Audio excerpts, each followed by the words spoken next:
Halkanii kophaakoo banadhee gala, halkanii kophaakoo banadhee gala.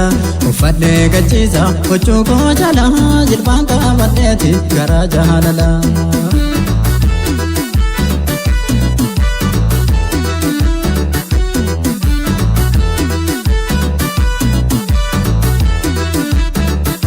Halkanii kophaakoo banadhee gala, halkanii kophaakoo banadhee gala.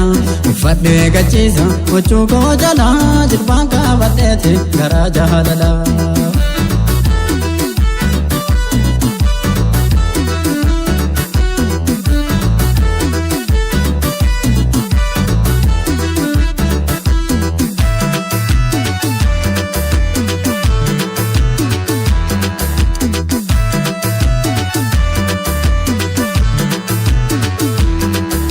Natti udume golgolaa himanne rabbirraa ergamne dhufa jaalalle.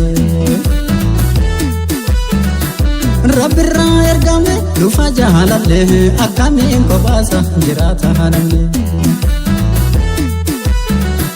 Natti udume golgolaa himanne rabbirraa ergamne dhufa jaalalle. Jaalalle nu gaabarra. Beeta jaalummaati tunkaleessa dhuftee yoo feetaan rabaati. Jiruu biyya ormaa kopharaa cofooti biyya naa kennime rabbii komooti. Jiruu biyya ormaa kopharaa cofooti biyya naa kennime rabbii komooti.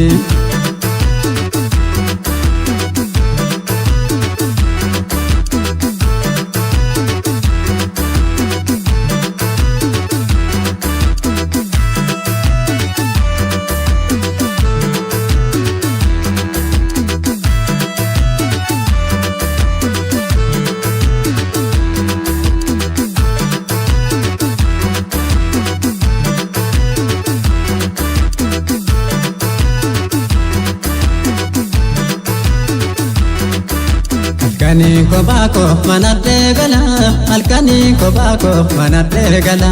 Uffadhee gachiisa huccuu koo jala, jilbaan qabadheeti garaa jaalala.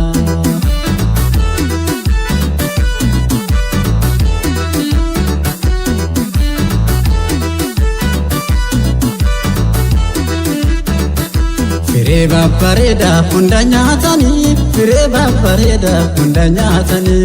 Warri akka kan kophaa taatanii, guyyaan tokko nufaaf jalaan baatanii.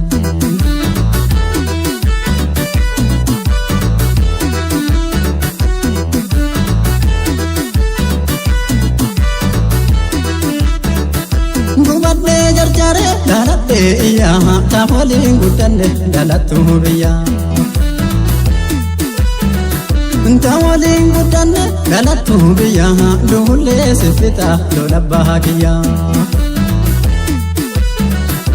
Gubadhee jarjaree dhaladhee iyyaa, tawaliin guddanne dhalattuu biyyaa. Tawaliin guddanne dhalattuu biyyaa, duullee siffita lola bahaa kiyyaa. Dhawannaan onneekoo sekandiin gudufti hiree rabbi harkaa gaafa feete dhufti. Eenyullee jaalate hindabuu ofitti malee kaan jaalala dhiiga keessa jirti. Eenyullee jaalate hindabuu ofitti malee kaan jaalala dhiiga keessa jirti. Eenyullee jaalate hindabuu ofitti malee.